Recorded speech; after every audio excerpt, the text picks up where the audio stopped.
बोलिए सदगुरु महाराज की। देखिए इस भजन के कितने अच्छे भाव थे। तो धर्म क्या है? धा धारणे मां मरने रा प्रसक्ति की ध्वजा। कि जीवन में एक लक्ष्य बना के चलोगे तो कितनी भी आपत्तियां विपत्तियां कष्ट आए पर लक्ष्य को नहीं छोड़ना है, तब हम अपने गंतव्य स्थान पर पहुंच पाते हैं या इस मानवता को प्राप्त कर पाते हैं। तो इसके लिए हमें सबसे पहले आत्मा को पहचानना है। आत्मा क्या है? जब तक आत्मा की नहीं परख होगी, शरीर के अहम में पड़े रहेंगे, तब तक हमें परमात्मा की प्राप्ति नहीं होगी। तो आत्मा क्या है? आत्मा के 6 अंग हैं। ध्यान से सुनो। भाई आत्मा कहाँ है? जब ये शरीर से निकल जाती तो यही शरीर काम नहीं करता, क्योंकि आत्मा ही शरीर को सड़ने से बचाता है। तो हम ये कैसे पहचान करें आत्मा है क्या? तो सबसे पहले आनंद सुरता है। इसका पहला अंग है आनंद सुरता। आनंद सुरता क्या है? कि सभी प्राणियों में आनंद का अनुभव होता है। हर प्राणी आनंद चाहता है।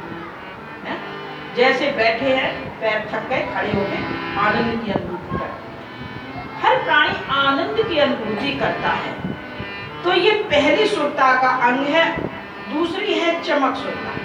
ये पूरे शरीर में जीवित रखती है और क्रियाशील रखती है, क्योंकि जब यही निकल जाती है तो ये शरीर को क्रियाशील नहीं रहता है। तो ये दूसरा आत्मा का अंग है चमक सुरता, जो शरीर को क्रियाशील रखती है और शरीर को जीवित रखती है। और जब यही निकल जाती है तो शरीर निष्क्रिय हो जाता है। तीसरा है मूल सुरता। तीसरा अंग है इसका मूल सुरता। इसका काम क्या है? सभी को समान रूप से एकाग्रता का अनुभव कराती है। सभी के अंदर है और सभी के अंदर एकाग्रता का भाव आता है। कभी कोई भी काम करते हो तो सभी के अंदर एकाग्रता आती है। कोई भी काम करो है तो उसमें एकाग्रता का लक्ष्य हमें ये मूल सुरता दिलाती है। और जब मूल सुरता जिसकी खत्म हो जाए तो फिर उसकी एकाग्रता चीज खत्म हो जाएगी, फिर उसका एक स्थान पर मन नहीं लगेगा। इसके बाद है शून्य सुरता। ये खामोश रहेगा। खामोश, कोई हमें कष्ट हुआ, खामोश हो गए। और खामोश होना, अधिक थकावट में शांत रहना, आराम का अनुभव करना, ये हमें शून्य सुरता कराएगा। जब शरीर में थकावट हो जाती है या मस्तिष्क में थकावट हो जाती है तो ये हमें शून्यता को ले आती है, उस थकावट दूर करने का साधन होती है। इसके बाद है अनुभूति सुरता। ये बोध कराती है, ये हमें बोध कराती है। क्या बोध कराती है? कि ये हमारी सहेली है, ये हमारे पापा हैं, ये हमारे पिता हैं, ये हमारे चाचा हैं। रास्ते में आप जा रहे हो और कोई आपका हितैषी मिल गया है, मामा का लड़का मिल गया, तो वो जो मामा का लड़का है वो किसने याद दिलाया? अनुभूति सुरता। और अनुभूति सुरता नहीं है तो याद नहीं आती। नहीं कहते हमने देखा नहीं, याद नहीं होता है ऐसा। तो उस समय हमारी जो अनुभूति सुरता है वो काम नहीं कर रही। और जब आदमी सब शरीर छोड़ता है तो स्मृति चली जाती। वो कहते पहचानो, तो वो पहचान नहीं पाता। तो उसकी जो है अनुभूति सुरता चली जाती है, अनुभव करने की शक्ति चली जाती है। इसके बाद है ज्ञान सुरता। ये हमें ज्ञानेंद्रियों को सक्रिय करती है। आँख के द्वारा रूप का अनुभव कराती है, कान के द्वारा शब्द का, अच्छा बुरा शब्द है क्या है, ये कान के द्वारा कराती है, नासिका के द्वारा गंध का कराती है, और जीभ के द्वारा रस का कराती है और त्वचा के द्वारा स्पर्श का कराती है। तो ये हमारी जो है ज्ञान सुरता है।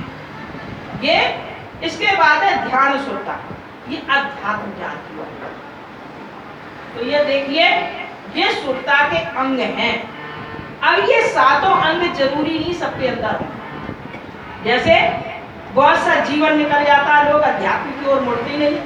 जैसे हाँ कहाँ है भगवान, भगवान कमा के दे जाए हैं। बहुत से ऐसे उनसे कहो अरे कछु तो भगवान की तरफ जुड़ जाओ, कहाँ है भगवान, तुमने देखा है भगवान? तो कहने का अर्थ जिसका अध्यात्म की ओर नहीं लगाव हो रहा है तो उसके अंदर ध्यान शुद्धता नहीं है। तो ये है आत्मा के अंग। तो अब हमें इस आत्मा को पहचानना है कि हमारा कौन सा अंग ज्यादा सक्रिय है, या हमें अब पता चल गई है तो हमें कौन से अंग को ज्यादा सक्रिय करना है। तो इस प्रकार से ये आत्मा के अंग है। तो इसी तरह महामती प्राणनाथ जी ने आत्मा की जागृति के लिए, क्योंकि उन्हें ध्यान सुखता को जागृत करना है। जो आदमी सोया हुआ है वो किस में पड़ा है? आनंद में और मूल में, शून्य में, अनुभूति में, लेकिन ज्ञान और ध्यान में नहीं पड़ा हुआ है। इस आत्म जागृति के लिए ही महामती प्राणनाथ जी ने ये लक्ष्य लिया और सद्गुरु के वाणी पर आगे चल रहे हैं। तो वो कह रहे हैं, महामती प्राणनाथ जी कहते हैं कि धर्म ग्रंथों के अंतर्गत ये पता चलता है कि प्रत्येक धर्म में एक ही लक्ष्य है। इसीलिए वाणी में आया है, ले शास्त्र चले सोई सतगुरु। सब वाणी का एक अर्थ होई, सब सियानों का एक मत होई, अजान करे रे जुदाई। कि जो जितने भी शास्त्र वेद पुराण को जो लेकर के चलता है तो वही सतगुरु है। मतलब शास्त्र को लेकर करे, यानी प्रमाण देकर के सिद्ध करके करे तो वही सतगुरु है।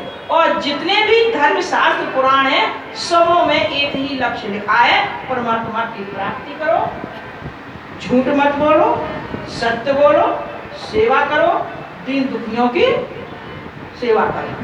हर धर्म का लक्ष्य है। बताइए कि अलग है? ब्राह्मी धर्म का अलग है, उनका अलग है, सभी का एक ही लक्ष्य है। लेकिन हाँ ये जरूर है, मैंने एक दिन और भी पहले बताया था कि जो जहाँ की आत्मा है वो वहीं को, उसी को परम धाम मान लेती है। क्यों? कि उनकी भूल नहीं है, उन गुरुओं की भूल है। उन्होंने वहीं तक का मंत्र दिया है तो वो उसी को परमात्मा मान लेते हैं, उसी को सब कुछ मान लेते हैं। तो उनको जहाँ जिसकी लक्ष्य की प्राप्ति है तो वहां तक की उनको प्राप्ति होती है। तो महामती कह रहे हैं कि जो महान पुरुष हैं उन सबों का एक ही लक्ष्य है। जो मूर्ख लोग होते हैं वो भेद कर देते हैं कि ये धर्म पड़ा है, कि ये धर्म पड़ा है, कि ये धर्म पड़ा है। ये मूर्खों का काम है, सब जन पुरुषों का, महान पुरुषों का नहीं।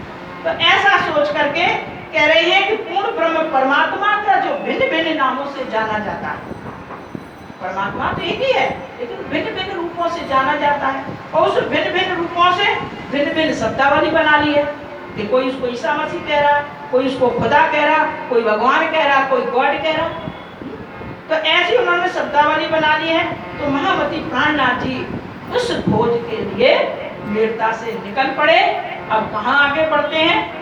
यह विचार करते मेरता से चले जब, गोकुल मथुरा आगरा आए पहुंच तब। मेरता से गोकुल आए, लेकिन कहाँ मेरता है और कहाँ गोकुल है। तो जब गोकुल पहुंचे तो श्री कृष्ण ने बाल लीलाओं की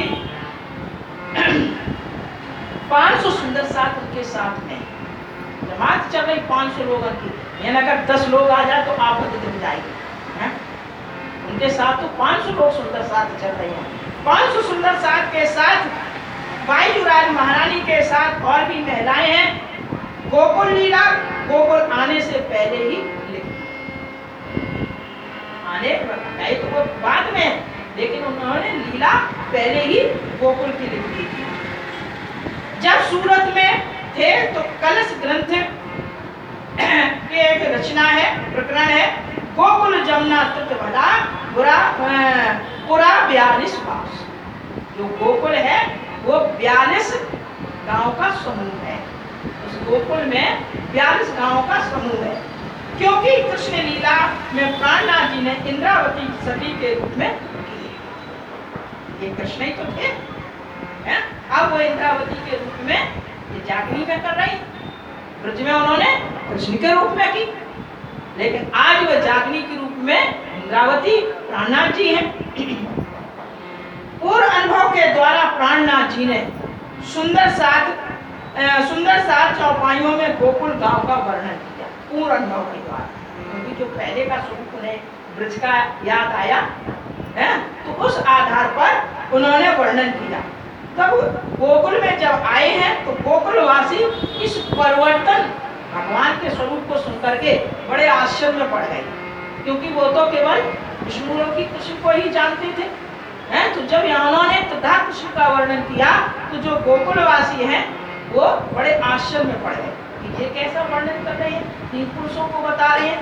तो महामती प्राणनाथ जी कहते हैं कि हमारे मानने में अंतर इतना ही नहीं है, यानी हम ही नहीं मानते हैं, मैं अपनी वाणी में कह रही हूँ, ये शास्त्रों में भी लिखा है।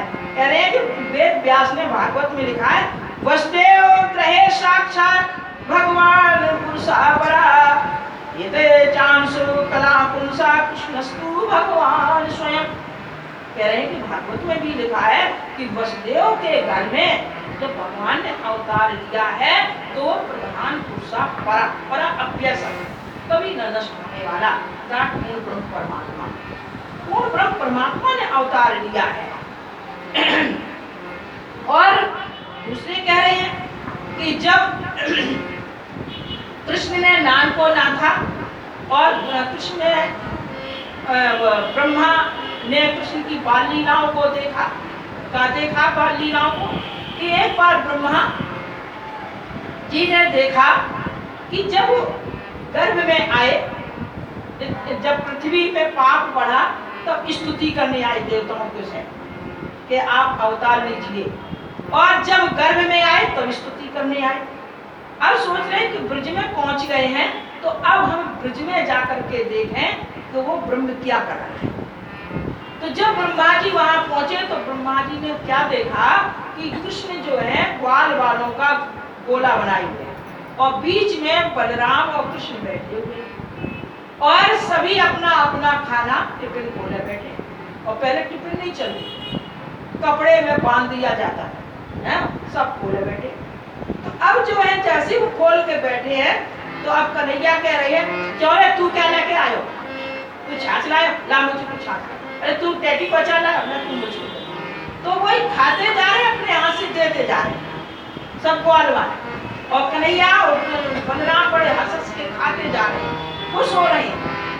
ब्रह्मा ने देखा कि अरे ये ब्रह्म कैसा, कि सबके झूठा तारा, ये ब्रह्म कैसा है, ये ब्रह्म ने परीक्षा लिया।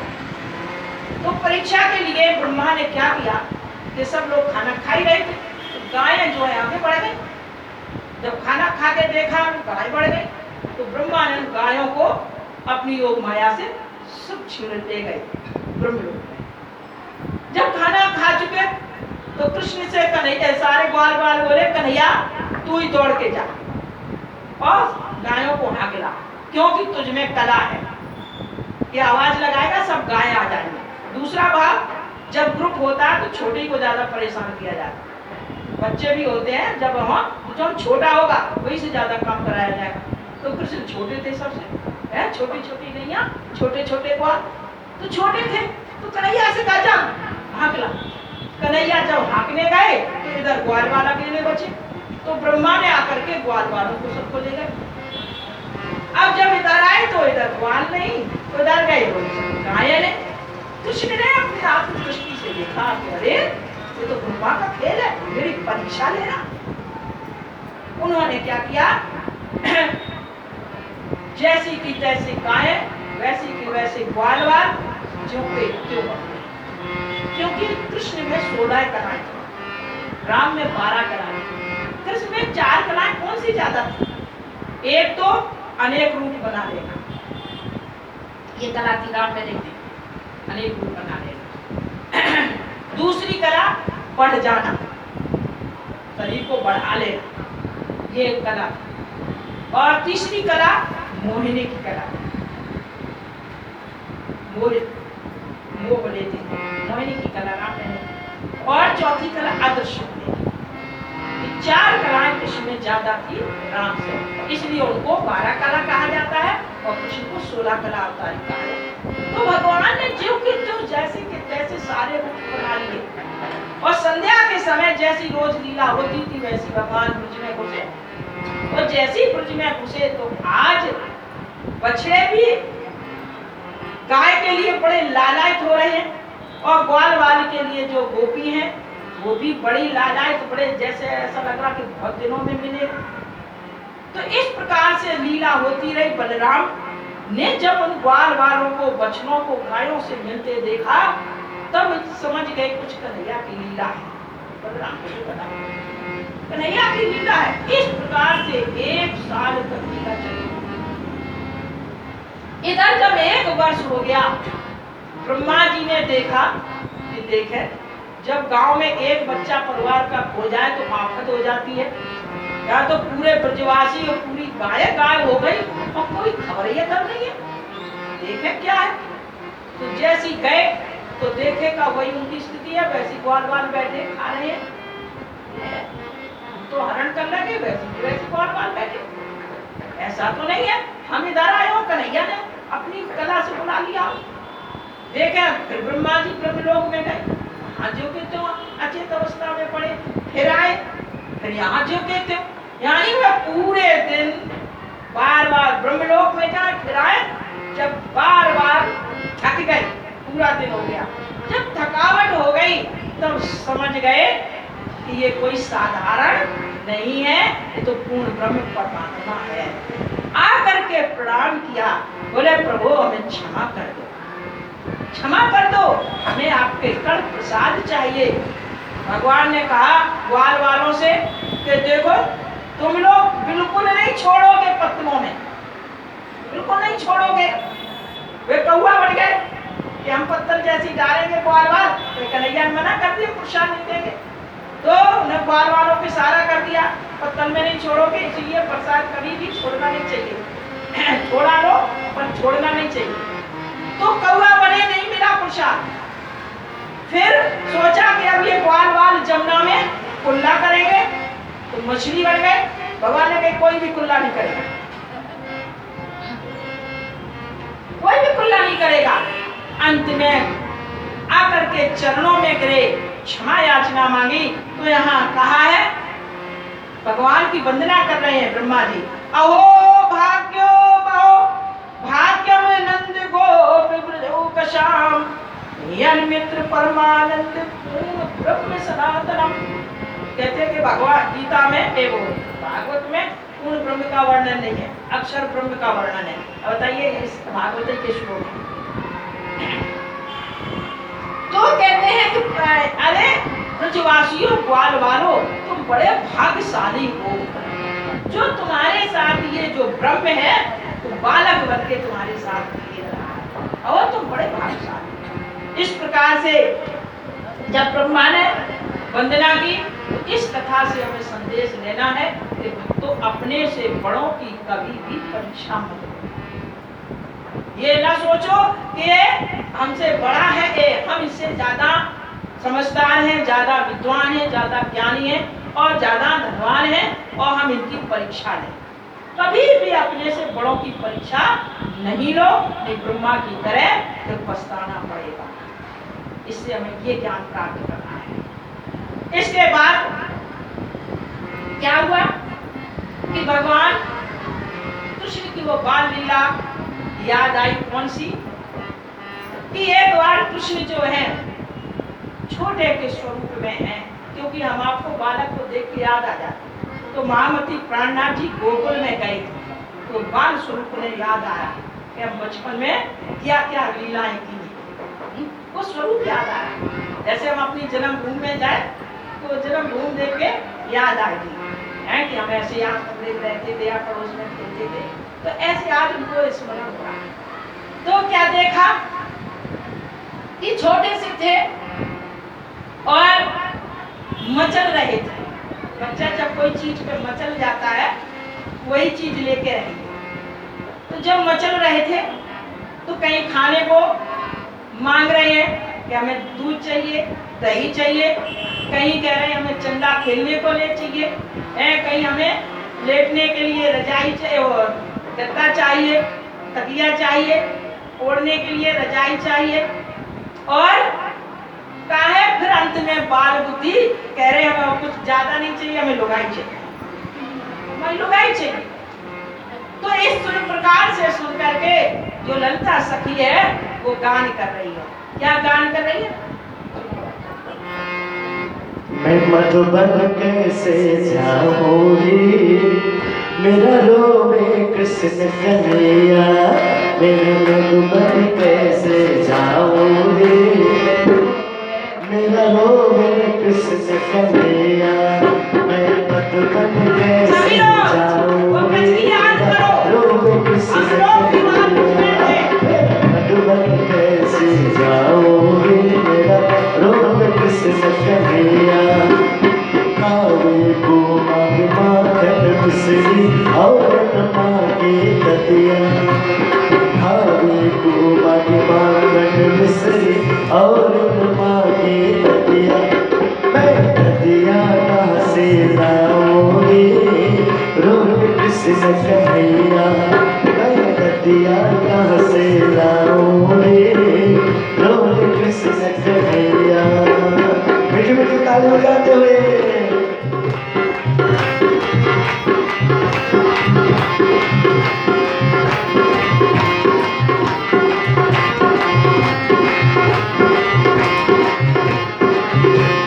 ताली थोड़ा निकल के बजाइए। देखो दोनों हाथ उठा करके राम से श्री राधे।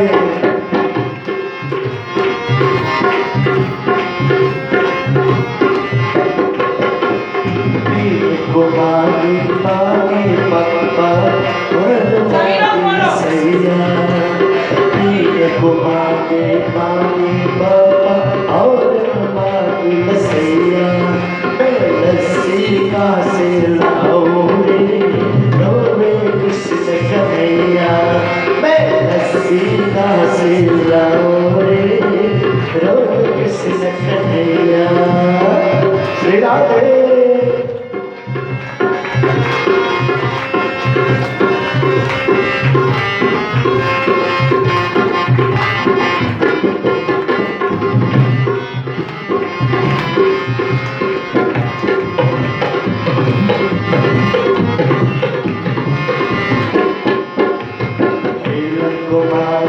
चंदा सूरज और मांगी तरैया।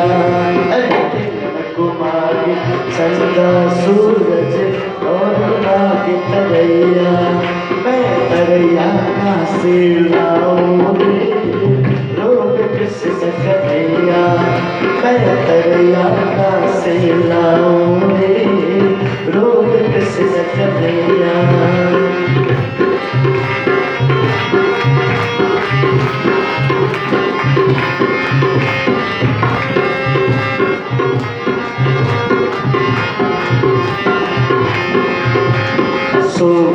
मांगे गद्दा तकिया और मांगी ससैया।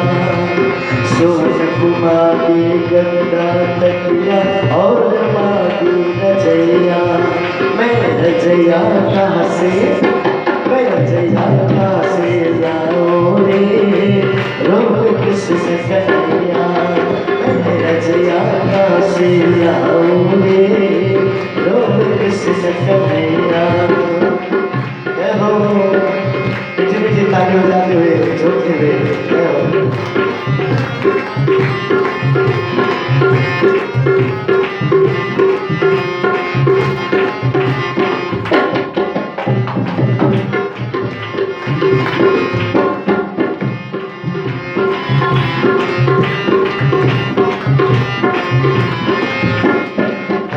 कहीं झगड़ गए मोहन भागने लुगैया। लगता कहीं झगड़ गए मोहन भाग से मैं गया से उड़ाऊं रे, रोग किसने कटिया मैं गया से जाऊं रे, रोग किसने कटिया अरे रोग किसने कटिया, हाँ रोग किसने कटिया, रोग किसने कटिया, रोग किसने कटिया, मैं मधुबन कैसे जाऊं रे, रोग किसने कटिया, मैं मधुबन कैसे जाऊं रे, रोग किसने कटिया, मैं मधुबन कैसे जाऊं रे, रोग किसने कटिया, मैं मधुबन कैसे जाऊं रे, रोग किसने कटिया, रोग किसने कटिया, रोग किसने कटिया। बोलिए श्री कृष्ण कन्हैया लाल लाल की। की जय। देखो ब्रज में गोपियों के कितने भाग हैं कि कृष्ण के साथ बाल लीलाएं कर रही हैं और आनंद ले रहे हैं। प्रेम में कितना बड़ा बल है। प्रेम को पंथे हमारो सब जग से न्यारो, प्रेम को पंथ क्या योगी ध्यान में न लावे, गोपी छाछ पे न चावे, नित्य गाकर उठवावे और उठा दे दिखाए। अरे खाऊं ग्वालन की झूठ दही लूट लूट खाऊं, जब राधे जावे रूठ तो उसी से दाऊं नवाए।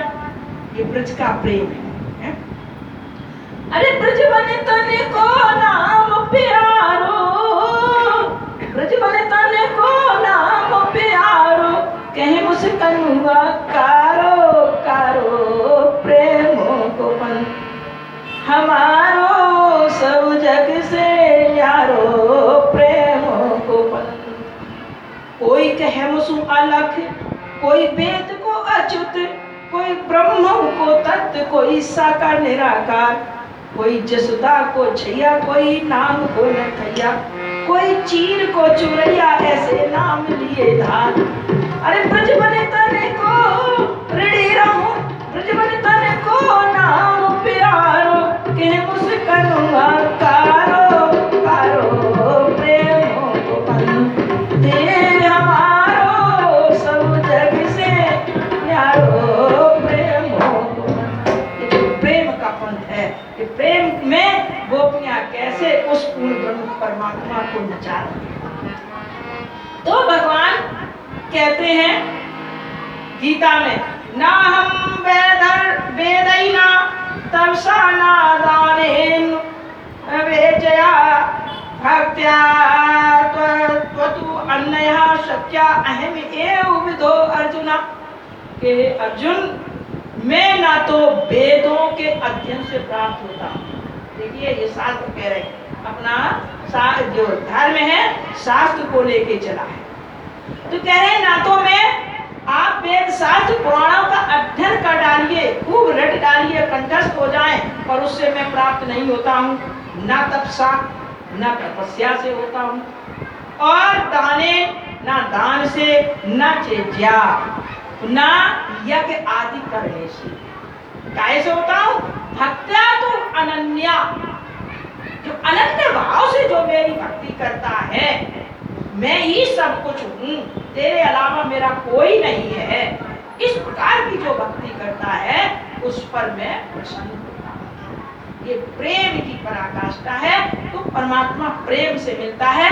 तो भगवान कृष्ण ने इस प्रकार से 11 दिन 11 वर्ष 52 दिन तक ये पूर्ण ब्रह्म परमात्मा ने लीला की, महाराज किया है।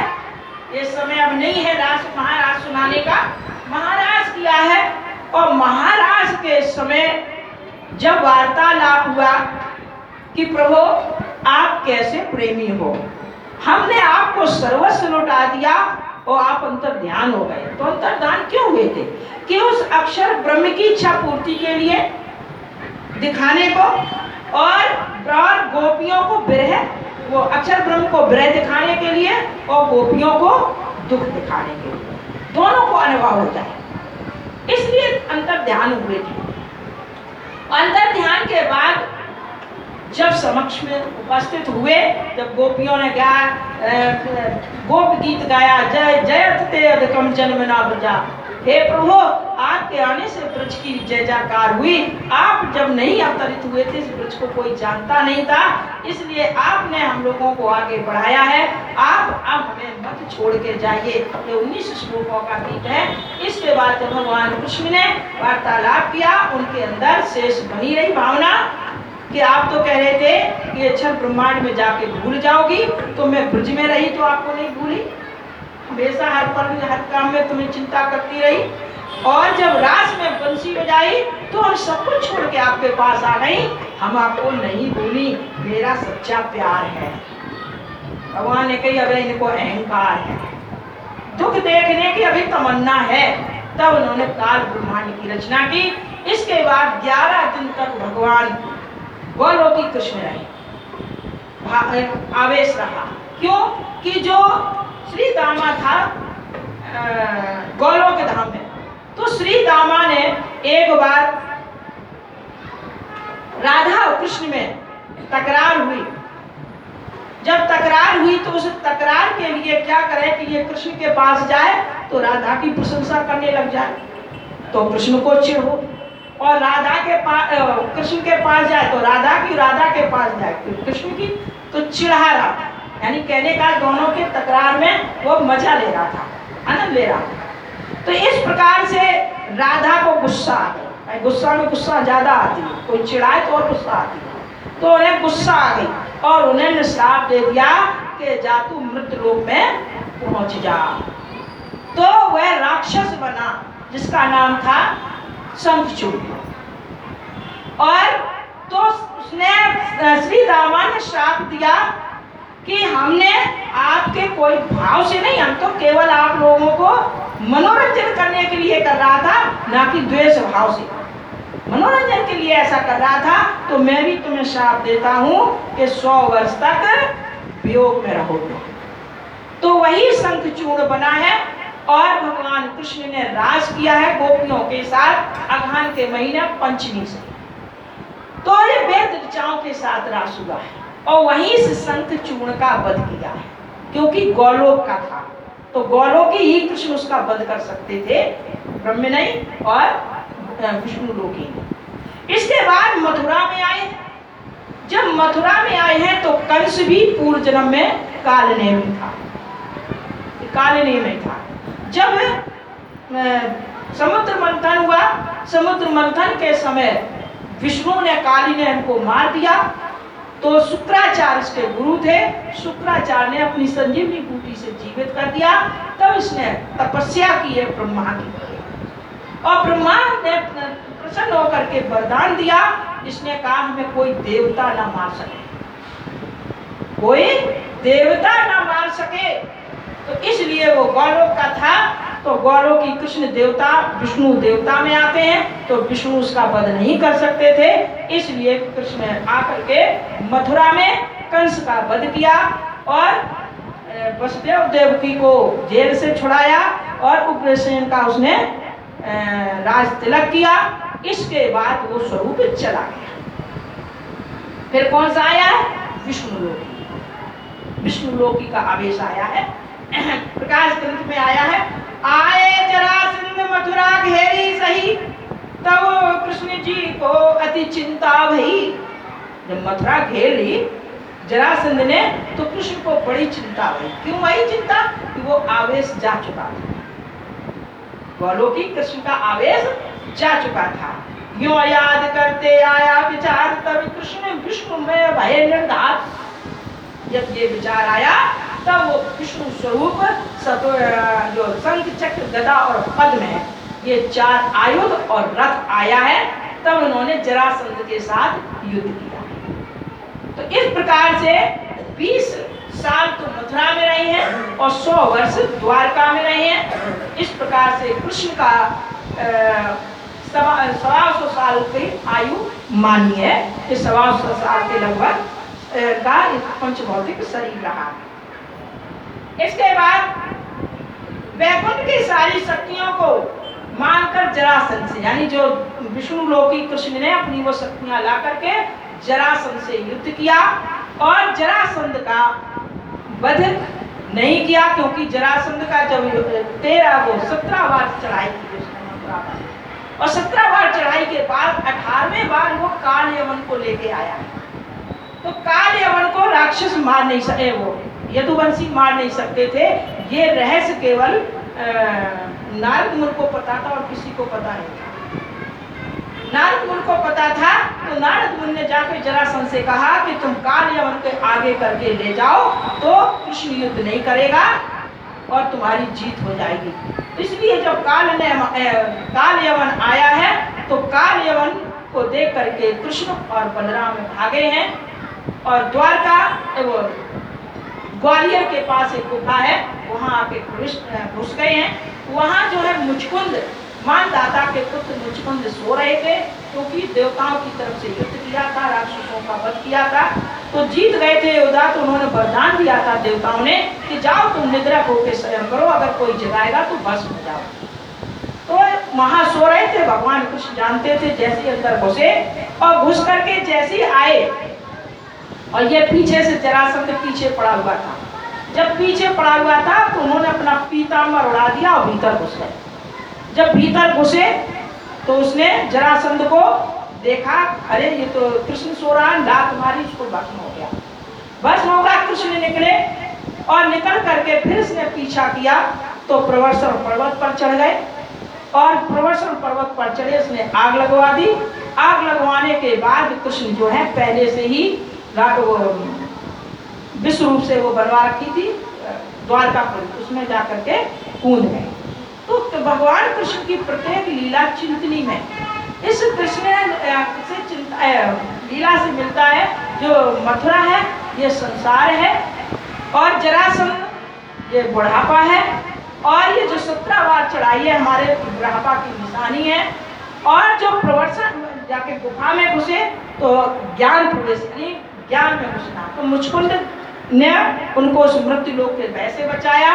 जब प्रवर्षण पर्वत माने वो ब्रह्म ज्ञान में प्रविष्ट हो गए तो द्वारकापुरी माने वो परम धाम रूपी द्वारका रूपी परम धाम में ये कृष्ण रूपी जीवात्मा पहुंच जाती है।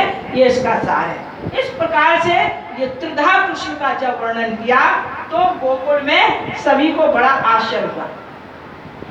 इसके बाद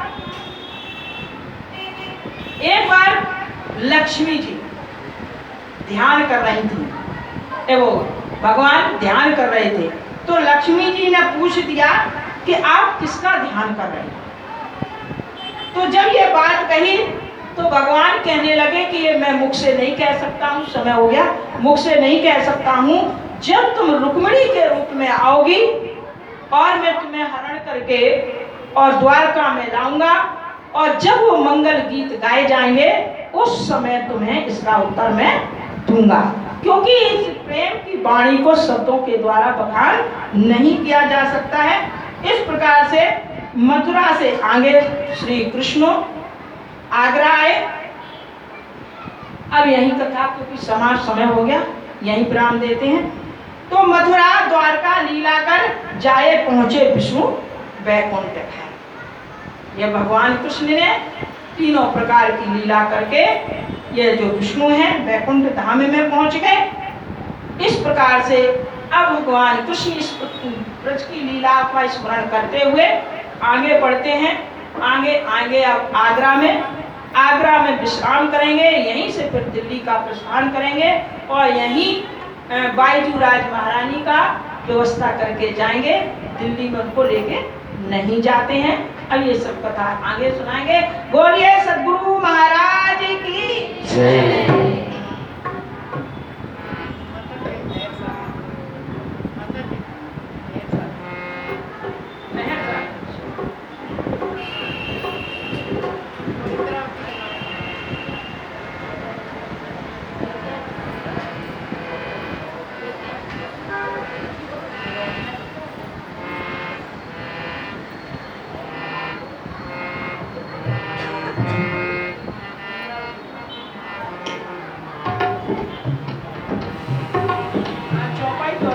महर सागर का नाटक। महामठ के साथ जी, महामठ के साथ जी, याद करो धनी तुम, याद करो धनी तुम, ऊपरी मेहर हकीकी, मेरी हकीकी, जगाओ अपनी आत्म, जगाओ अपनी आत्म, जगाओ तुम आत्म, जगाओ अपनी आत्म। बोलिए सतगुरु महाराज की जय। महर सागर होना है।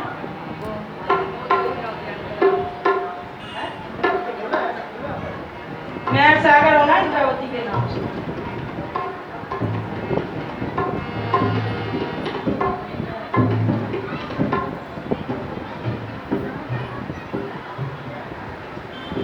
तो आइए सभी मिलकर इकट्ठे। और सागर जो मेर का सो बात लेता, मेरे आवे मेरे सागर वो भी सुख समेत। हुक्म मेरे के हाथ में जो समेर के अंग, इस गरावे मेरे से बेसा कई नमती न संग। पूरी मेर जितात की कितार का चरियाता, हो गए जिता असला है किसवाता। मेरा होता बल से जितई हो तो कोमा, जल से साथ सब दीन के अचुका बिना करत कसामा। खेलो आने वास्ते पाए खिलावे सब मेरा, जाते मेरा जुदी हुई तब होता सब जरेगा। तो मेरा देखत खेला लोग देखे ऊपर कदम, अंदर मेरा कछु नहीं अगर होता से दूर। सोई जो बात जो मेरे मार माए, आकर लग कर प्राण के हम कछुए आवत नाए। मेरा हो तजनो बना मेरे दिल बचता, पीठ प्रमाण सब मेरे के मेरे बीच बसाता। जो करूँगी न जीव में जो करता हूँ दिखाता, बात बड़ी है मेरे बीच दुख में सुख निभाता। सुख में तो सुखदायक हर स्वाद ना तो पाया, दुख आए सुख आवत सुख मेरा कुलतन जारा। की जीवे दुख दूरा, कायम सुख जो आगे सो मेरा करता जूरा। क्या दिल विचार के किस जन्म का जीता, किस जन्म से आया आवल में गीता। अपना इलम जिन देते सो मिले से विसाका, मेरे सब बिगड़ावता तुमको जो सुनिया। क्या बोले मेरे बनाव बजूदा, गुना कहीं मेरे के रोए मेरा भुकत माए बोता। मेरे शासन बैठ और मेरे चमन सिर छाता, सोबत से ना मेरे दिल छाए मेरा बजाता। बोली बुलावे मेरे की और मेरे का चालाना, रात बिना तो मेरे ओए मेरा पिला मरुआना। बंदगी जी कर मेरे की मेरा कहूमा, रुए में तेरे छाया मेरे ये तेरा स्थल सनामा। जीता मेरा तित समय मेरा बदला अपारा, सोबत मेरा देवई और मेरे सुख क्यों गाया। ये जो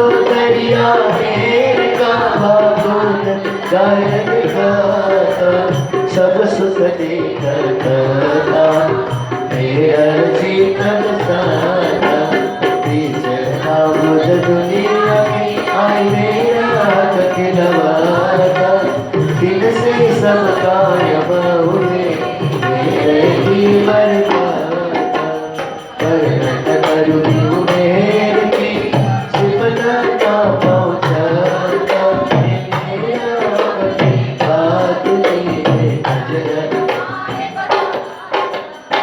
बात करत सब जाया सब काम तत्लाता जो गीत कानो नास सो मेरा मगज खुलाता वर्णन करूँ मेरी जो वसना के दिया जाको दिल में करे आवत जगत सब लीला वर्णन करूँ मेरी जो वसना